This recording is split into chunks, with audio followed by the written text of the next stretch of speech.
What's up, everybody? My name's Cameron. This is my brother Chase, and strap in. This is Bros Talk Baseball, Extra Innings. Mark gets the sign. And now the Rangers are one strike away. Winning run at third and 2 outs. With 2 out, you talk about a roll of the dice. This is it. 3-2 pitch is belted to right field. Now the 2-2. Well hit down the left field line. Way back in. Grissom on the run. Yes! Yes! Yes! The Atlanta Braves have given you a championship. High fly ball into right field. She is gone.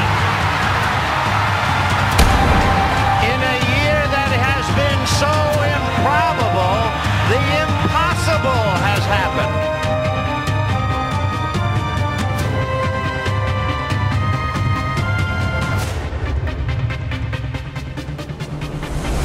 Episode 5. If you're still with us for episode 5, it's good on you. All right, you're the real fans. You're the real homies.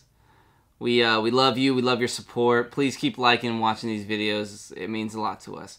But let's just jump in to today's topics. You know, we got those hot cakes. Hot take 2019. If you don't remember, we did this last week. And then a hot cake, a nice flip it up. Get the plate. Laying it right here. Put some syrup on it. Here, give me a piece. You want some? Yeah. There we go. Thanks. Yeah.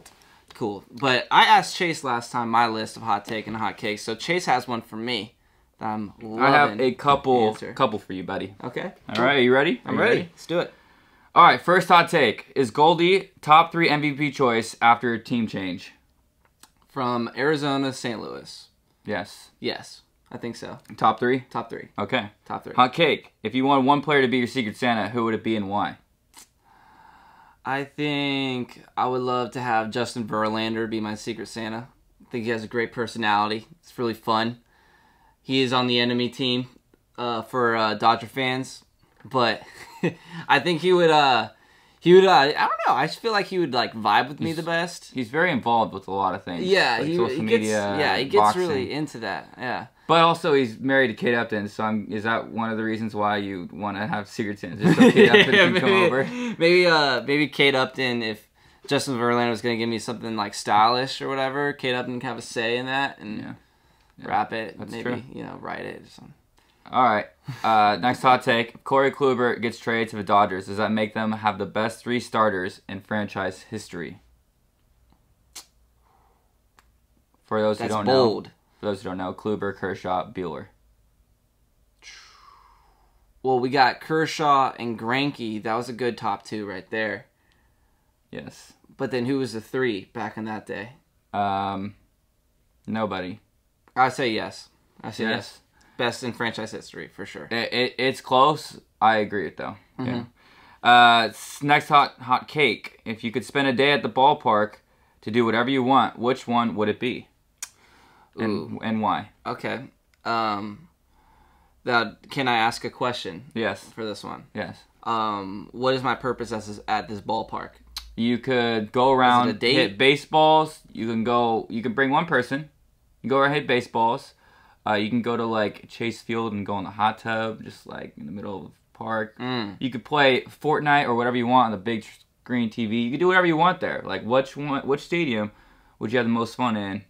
Basically, is what I'm saying. Okay. The whole day to do whatever you want. I think as far as days go in a stadium, I have to go to the new ATL Atlanta Braves Stadium in SunTrust Park. It's got pretty much a mall outside of the baseball complex. And for all my Braves fans, you could attest to this.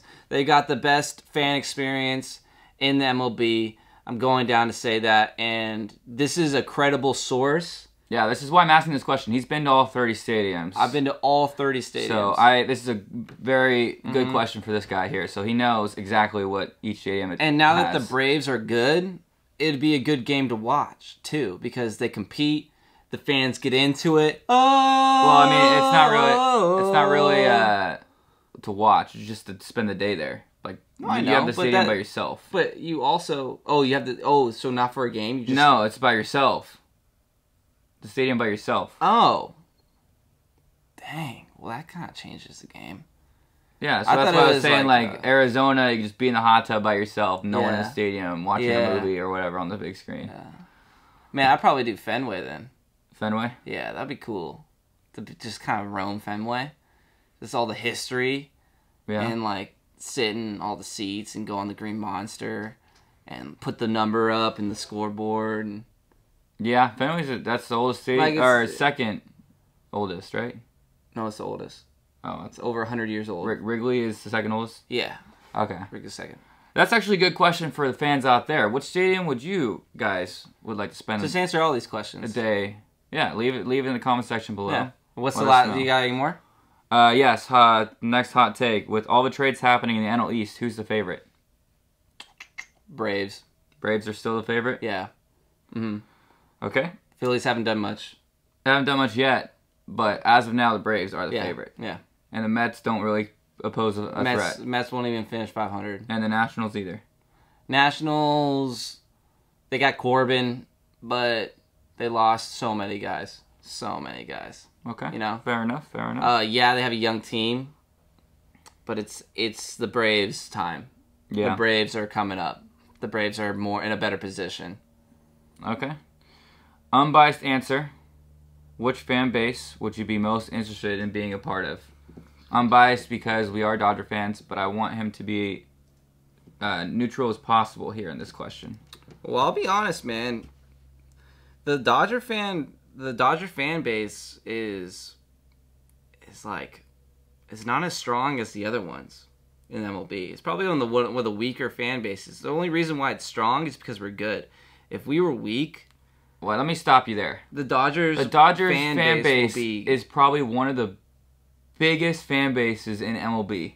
That's because we're so good all the time, and it's LA. They travel. They have a whole group called, what is it, 381 or something, or whatever it's called. I don't even know what it's called. Come on, but man. They travel to parks every month. Just they take up a whole section in a park. No, I know. Well, with San Francisco, I saw that. But the Dodgers the Dodger fan base are known for attacking, assaulting other fans. And that is not okay. That is one reason why I do not like the Dodger fan base. Okay, well, hold up. But they had that one incident. They had another incident. Recently? With Red Sox, yeah.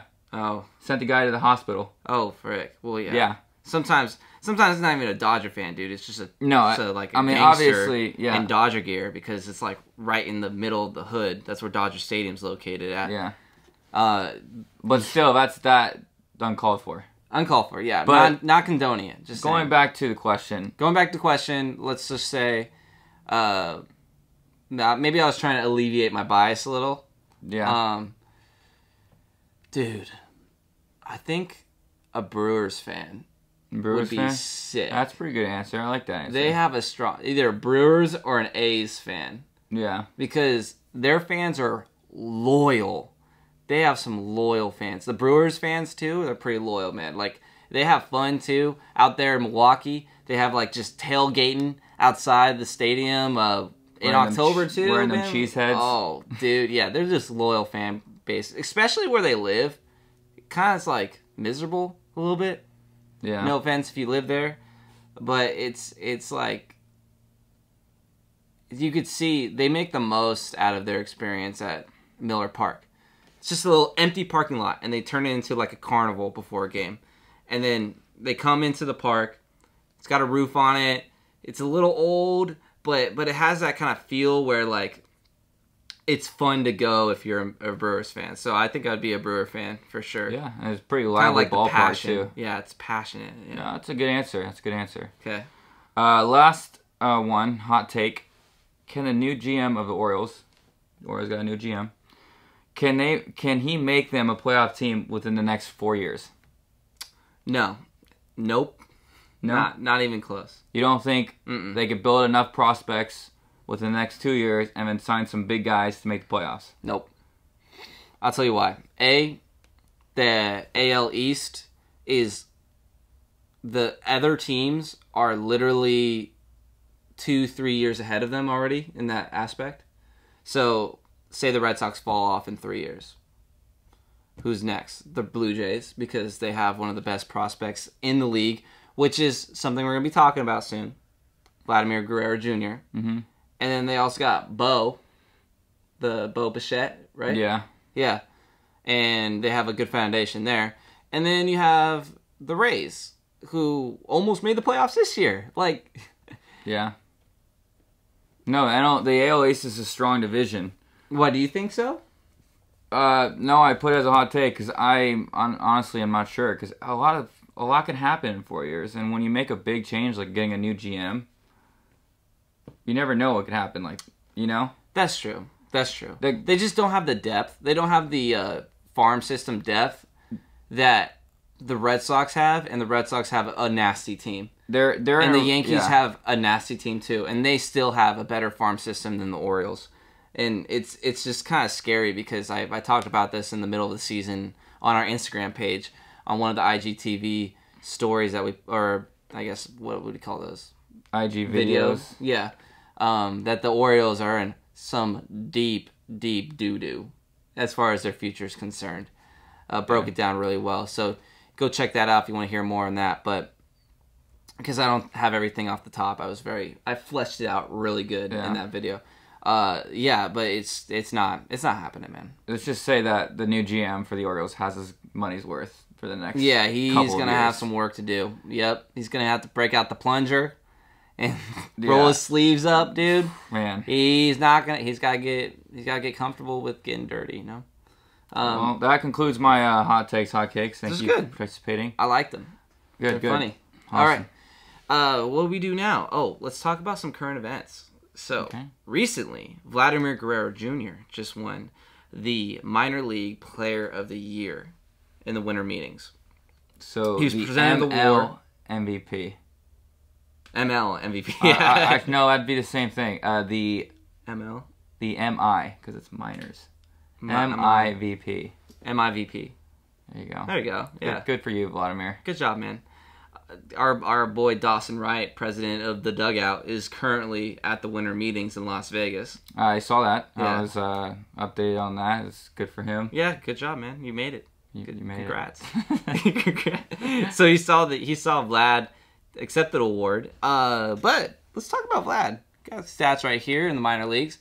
He's just, casually freaking destroying, hitting .331 with 41 RBI or 41 home runs, 200 RBIs in 276 games in the minor leagues, 3 seasons. Okay. Yeah, I was going to say that's his minor league career. Yeah, but dude, last year, 19 years old, hit 17 home... Oh, wait. That was RBIs. No. Last year, 19 years old, 14 home runs. Up here. Oh, frick, dude. He had 20 home runs and 400 at-bats. 20 home runs and 400 at-bats. 78 RBIs. 19 years old. He's going to be 20. And he also batted .381. Oh, yeah.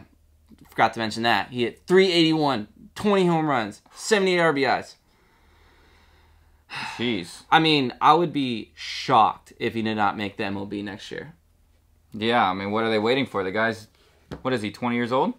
He'll be 20 years old, coming in to the season. What are they waiting for, dude? I know what they're waiting for. They're waiting for him to be ready to make an impact like Acuna, impact like Chris Bryant, but all these super prospects. Well, so yeah, I mean, and they're gonna probably sit him out for 2 weeks so they get an extra year of control, and then he'll win Rookie of the Year. Yeah. What do you think? You think he's gonna win Rookie of the Year? Yeah. If he plays? Oh yeah. What do you think? Yeah, I don't really see anybody else competing with that. Well, there's always one guy that'll works. Well, you know what I mean. Like, if he plays Acuna, let's be honest, Acuna kind of took it over this year. Like, Bueller had a great second half and would have won Rookie of the Year probably any other season. Man. Bueller put up like Cy Young type numbers. Yeah, but that is the thing though. Is it's always gonna go. It's always gonna go to the hitter. But it doesn't always. Yeah, but doesn't always. Pitchers have won before. Yeah. Okay. No, yeah, I know it. A hitter is just more sexy. It's just like MVP. A pitcher, you literally have to deal like no other to win MVP. Mm-hmm. You know, a hitter is always winning MVP, except for Kershaw. Vladimir Guerrero Jr. plays third base, and lo and behold, look at that. Josh Donaldson off the team. Born in Canada. Oh, plays for Canada. That's kind of sick. Canadians' very own. But that's because Vladimir Guerrero played for the Montreal Expos. Yep. Gave birth during the time. to young Vlad Guerrero Jr. Yeah, Canada. so that's kind of sick, man. It's pretty impressive. That's what he's been doing. Really cool, actually. So he's going to be able to break into the league in the country that he was born in. Wow. Do you think he's conceived in the same country he's? Do you think he's an American citizen? Do you know? Does it say here? Well, if he was born in Canada, then he's Canadian. But he could have gotten his American citizenship. But who knows? Well, I mean, didn't Vladdy go to Anaheim after? Yeah, but so then he probably is. You don't have to be like if you live somewhere, you're not an American citizen automatically. I know, but you have to be a certain amount of time. I'm sure Vladimir been in the USA after Montreal. No, it's not. It's well, not dude, where do you play high school ball? Nah, dude, that'll be too much research. Well, I'm just saying, if you play high school ball in America, obviously he's an American citizen, right? No, you could get a visa and stuff. Like I have a friend who's from Mexico, who, one of the servers at Good Stuff. I'm not gonna say her name because I don't want you guys looking her up, but she was from Venezuela, right? Oh, yeah. Yeah, and she lives here, and she. Just trying to. Never mind. I don't want to go into it. Yeah, but she's not an American citizen, right? No, she is now. She is now because she passed the test, right? Oh, yeah. Yeah. So that's how it works. You know? Yeah, I know, but I'm just saying, like, I'm sure that has nothing to do with baseball. Let's talk about baseball. Right. So next year, does he start right away?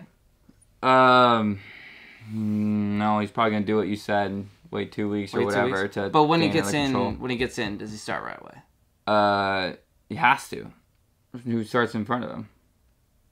I don't know. Maybe they give him. He's 20 years old, Chase. He's not like primed and ripe. Yeah, but Acuna wasn't primed and ripe, was he? He's 20 years old too. I'm just saying, like, there's a different philosophy for different players, different teams. I think for sure he's getting into it right away. Okay. Now let's move along. Now we've been talking about Vladdy too much. Okay, moving on. Another story that we had that popped up. You want to? Yeah. So I recently saw that the Mariners are trying to convert ex-Angel backup third baseman Caleb Cowart to a two-way player. Interesting decision, Cameron, because we had a conversation about positional players pitching in the MLB back during this midway through the season. How I said it was bad for baseball because it was not entertaining, and you said it was pretty good because it saved arms. Correct? I said that's how the game is becoming nowadays. I didn't say it's good. I said that's just how it is. You just said you don't have a problem with it. I don't have a problem with it. No. Okay. And now it seems like the trend for teams is converting one player into a two-way player to save more arms. Shohei kind of opened the door for that? Well, Shohei was like Shohei is an exception. Like, he's just gifted. He's a gifted player. I think more than anything, the introduction of the bullpen game has led into this kind of era. This would, even if he had a lively arm, even if he had good mechanics, he pitched in high school, back in the day, they would never even think about this. It's either one or the other. Mm-hmm.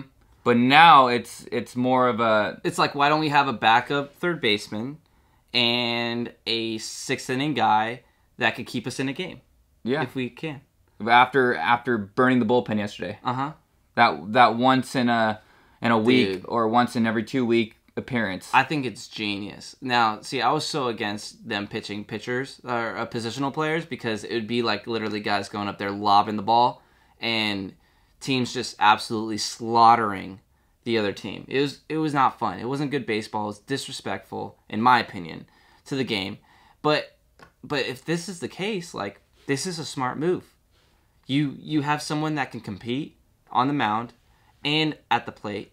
You have adds a whole another dynamic to the game. Yeah. Whole another dynamic. And it's not like you're using this guy because you feel like you lost the game. You're using this guy because you feel like you could still win it, but you don't want to waste your good arms in situations where there's a bleak shot. Like, there's not a lot of hope. Yeah. So, what do you think? I think it's smart, to be honest. Like, just because, like, going back to what I said before earlier in the year, is that it's what the game is becoming nowadays. Yeah. It's just a bullpen game, especially in the playoffs. I mean, a lot of people don't like it because, especially guys, I heard guys like old starting pitchers, Jared Weaver said it. He said, "Oh yeah, I hate that guys are getting pulled out in the third, fourth inning, not even giving them a chance to win them. That's their game that they're pitching, you know? Yeah. The managers aren't giving them a chance. Oh, base runner gets on base after throwing 3 shutout innings, and see you later."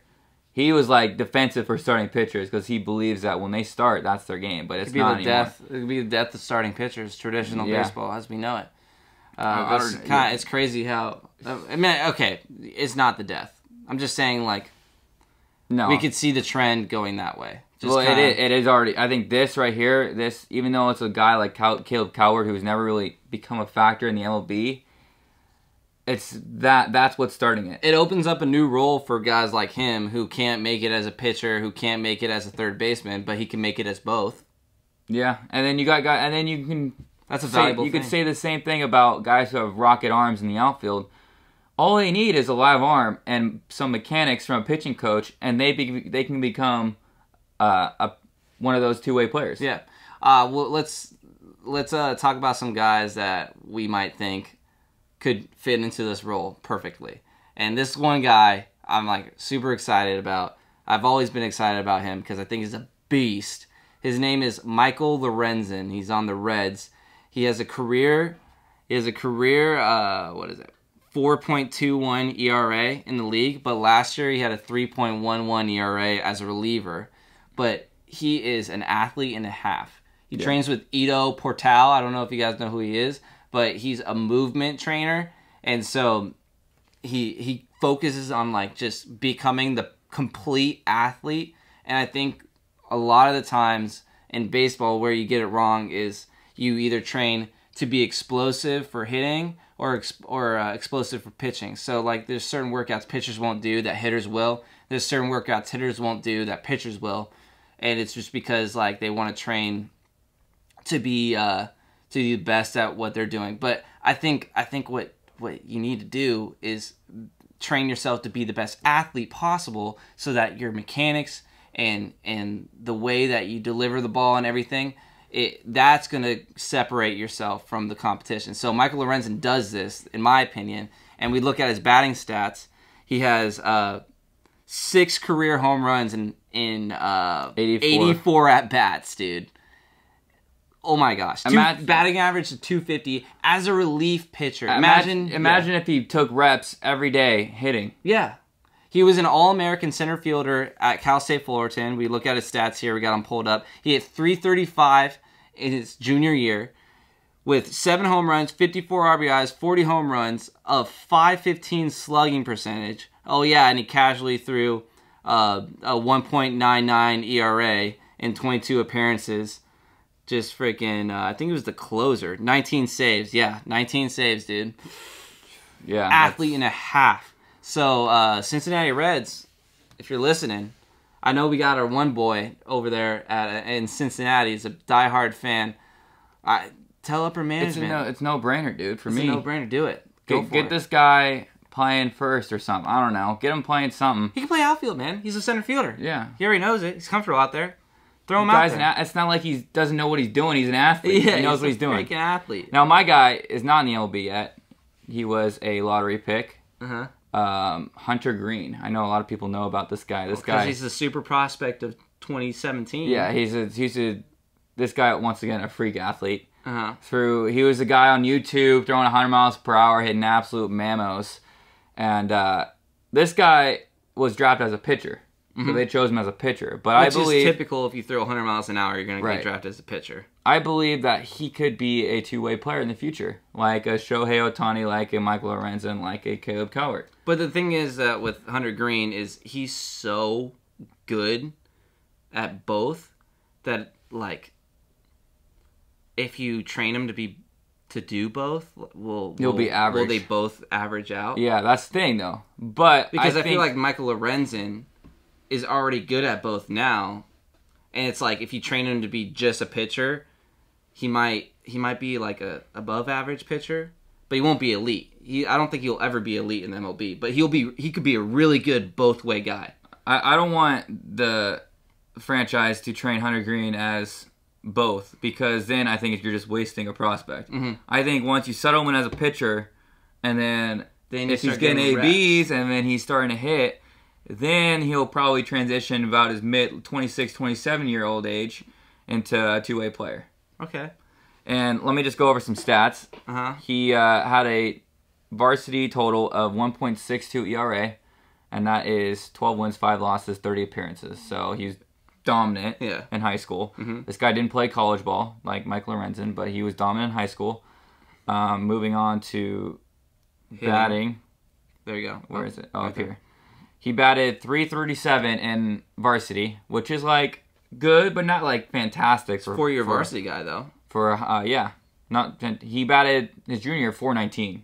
That's impressive. But that's gonna get you on the radar for sure. And he hit 13 jacks. 5 in junior year, 6 in his senior. And remember that's only 115 at plate appearances about a year. So he's averaging about 1 every 12, 1 every 13, which is excellent in the MLB, by the way. Yeah. So obviously draft as a pitcher because his stats are better as a pitcher, but he still proves to be a good hitter. Yeah. So watch out, Hunter Green, possibly in his prime, become a two-way player. So let us know what other players you think could be two-way players.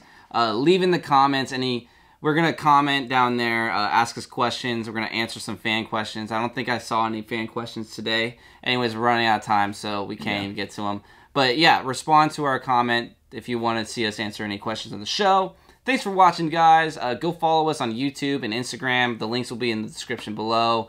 We got some cool stuff over at YouTube coming soon. So we just released a skit. It was awesome. But yeah, anything else, Chase? No, I think that's it. Peace. Peace. Young and dumb, thought you were the one. Running through my mind, got me on some. Every single night in my feelings. Got my feelings all started healing. Now I know I'm better off. Take your lies and put them in a car.